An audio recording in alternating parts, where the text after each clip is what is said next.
2024 లేదా 25లో డిగ్రీ లేదా బీటెక్ చదివారా? సాఫ్ట్‌వేర్ జాబ్ కోసం ఎదురు చూస్తున్నారా? అయితే కోడ్ జ్ఞాన్ 100 డేస్ కోర్సులో చేరండి. జాబ్ సాధించండి. నమస్తే అలగిరి రవీంద్రనాథ్ గారు. నమస్తే అండి ఉష గారు. సో ఇప్పుడు మార్కెట్ కనుక మనం చూస్తే అమాంతంగా సిల్వర్ రేట్ తగ్గిపోయిందండి. ఎక్స్‌పెక్ట్ చేయని విధంగా. అదేవిధంగా గోల్డ్ వైపు మనం చూసినా రేట్లు భారీగా తగ్గుతూ వస్తూ ఉన్నాయి. అసలు ఇంత అధోపాతాళానికి వెళ్ళడానికి ఇమ్మీడియేట్‌గా అసలు రీజన్స్ ఏంటి అంటారు? దీని వెనక ఉన్న అసలు కారణం ఏంటి? ఎవరున్నారు అనుకోవచ్చు? ముఖ్యంగా ఆహ్, ఈ ఈ స్పైక్స్ ఏవైతే ఉన్నాయో పెరగడం, తగ్గుదల ఇవేవైతే కనిపిస్తున్నాయో ఫ్లక్చుయేషన్స్ మార్కెట్ యొక్క అనిశ్చితి స్థితి అని ఏదైతే అనుకుంటున్నామో దీనికి రకరకాల ఒక కారణమని మనం చెప్పుకోలేమండి. కానీ ప్రధానంగా ఒక 4 పాయింట్స్ నేను చెప్పే ప్రయత్నం చేస్తాను ఉష గారు. హ్మ్. ఫస్ట్ వన్ పాయింట్ ఏంటంటే ఇంటర్నేషనల్‌గా జరుగుతున్నటువంటి కొన్ని పరిణామాలు. హ్మ్.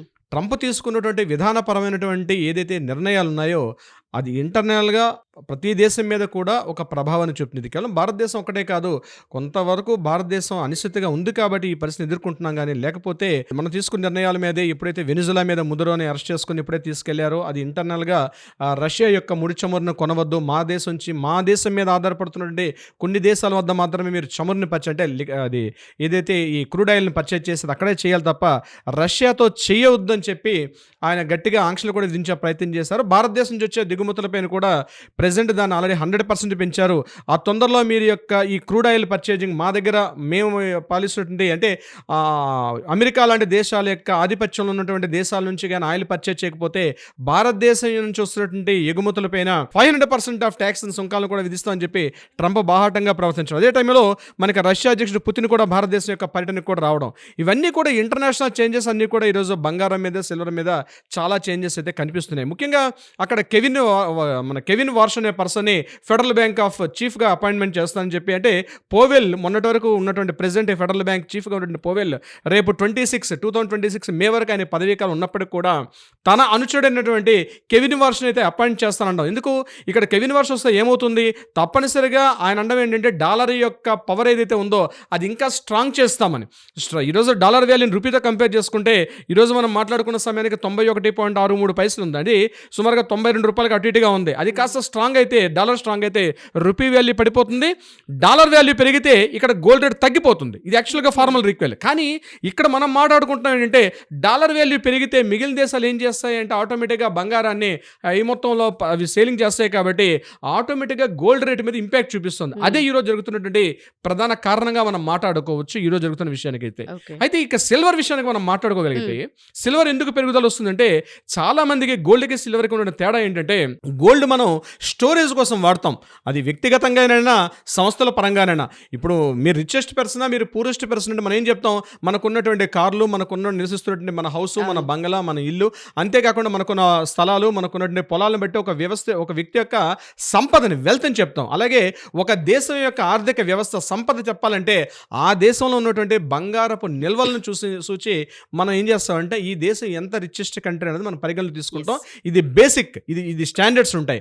అయితే ఇక్కడ విషయానికి వచ్చినట్లయితే గోల్డ్ని మనం నిల్వలుగానే మాట్లాడుకుంటాం. వేరే సిల్వర్ విషయానికి వచ్చినట్లయితే సిల్వర్ని మనం స్టోరేజ్ కన్నా ఈరోజు అంతర్జాతీయంగా వస్తున్న మార్పుల్లో ముఖ్యంగా నేను చెప్పిన ఫస్ట్ పాయింట్లో ట్రేడింగ్ అంటే ఇంటర్నేషనల్లో వస్తున్న పరిణామాలు కాకుండా సెకండ్ పాయింట్లో ఏంటంటే ఈ క్రూడ్ ఆయిల్స్ మీద మనం బాగా డిపెండ్ అవుతున్నాం. అంటే ఏంటి? ముఖ్యంగా సౌదీ లాంటి కంట్రీస్ మీద, వెనిజులా అదేవిధంగా రష్యా లాంటి ఈ ఆయిల్స్ ప్రపంచానికి అంతటా కూడా సప్లై చేసే ఈ యొక్క ఆయిల్ కంట్రీస్ మీద డిపెండ్ అవ్వకుండా రాబోయే ముందు తరాల్లో ఈ సోలార్ సెగ్మెంట్ మీద, ఈవీ సెగ్మెంట్స్ మీద అంటే ఎలక్ట్రికల్ వెహికల్స్ మీద, బ్యాటరీస్ మీద ఆధారపడదామని చెప్పి ఆల్రెడీ సైంటిస్టులు కూడా అనేక వేల పరిశోధనలు చేస్తున్నారు. అందులో భాగంగా ఇప్పుడు మనం మాట్లాడుకున్నటువంటి ఈవీ సెగ్మెంట్లో కానీ బ్యాటరీస్లో కానీ అదే కాకుండా మనం వాడే మొబైల్ చిప్స్ కానీ మైక్రో చిప్స్ కానీ మైక్రో లెవెల్ చిప్స్ అన్నింటిలో కూడా సిల్వర్ని ఇండస్ట్రియల్ పొజిషన్లో మనం చూస్తాం.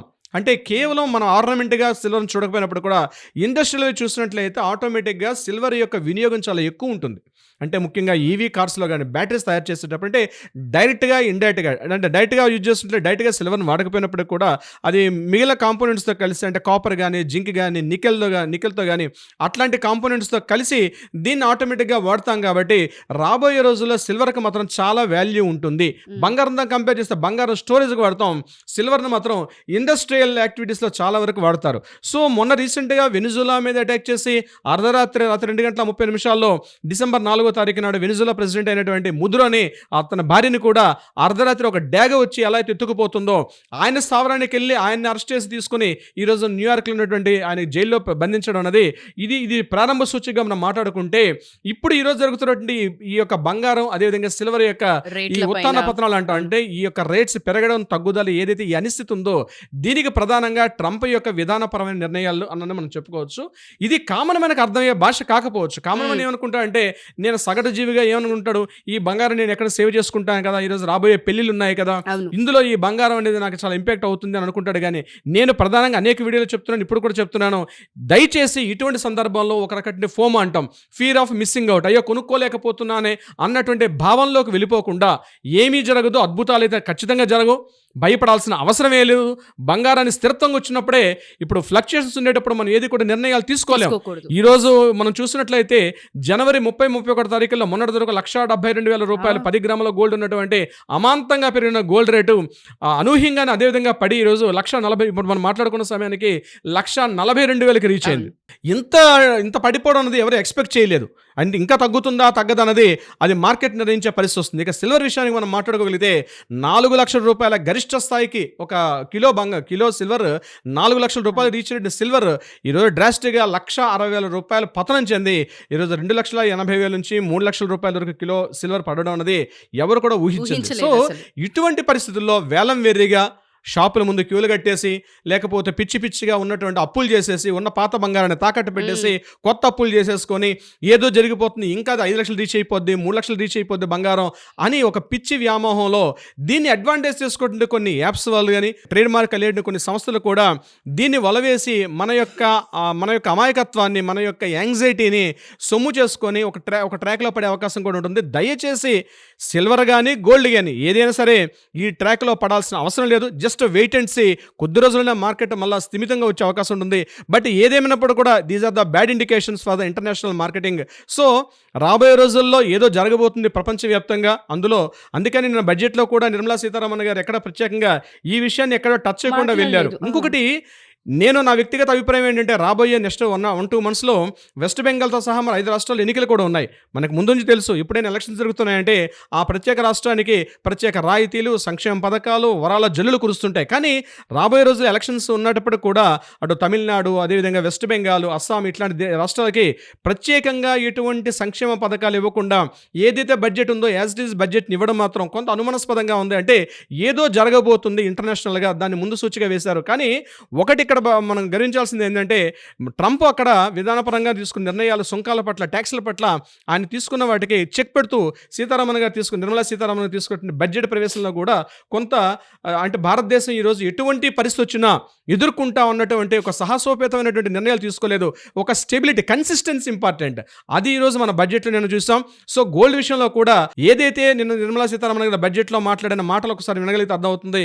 ఆవిడ డైరెక్ట్గా ఎక్కడ గోల్డ్ కానీ సిల్వర్ కానీ మాట్లాడలేదు. కానీ అది మనం కూడా వ్యక్తిగతంగా అలవర్చుకుంటే ఈ కన్సిస్టెన్సీ ఇంపార్టెంట్. ఈ పెరుగుదల తగ్గుదల ఈ పిచ్లో పడకుండా కొద్దిగా వెయిట్ అండ్ సీ చేస్తే పెరుగుదల ఎప్పుడు కూడా 10-15% పెరగడం కరెక్ట్. కానీ ఒకసారి డ్రాస్టిక్గా అది 180%, 200%, 220% రీచ్ అవ్వడం అనేది ఎవరు కూడా ఎక్స్పెక్ట్ చేయండి.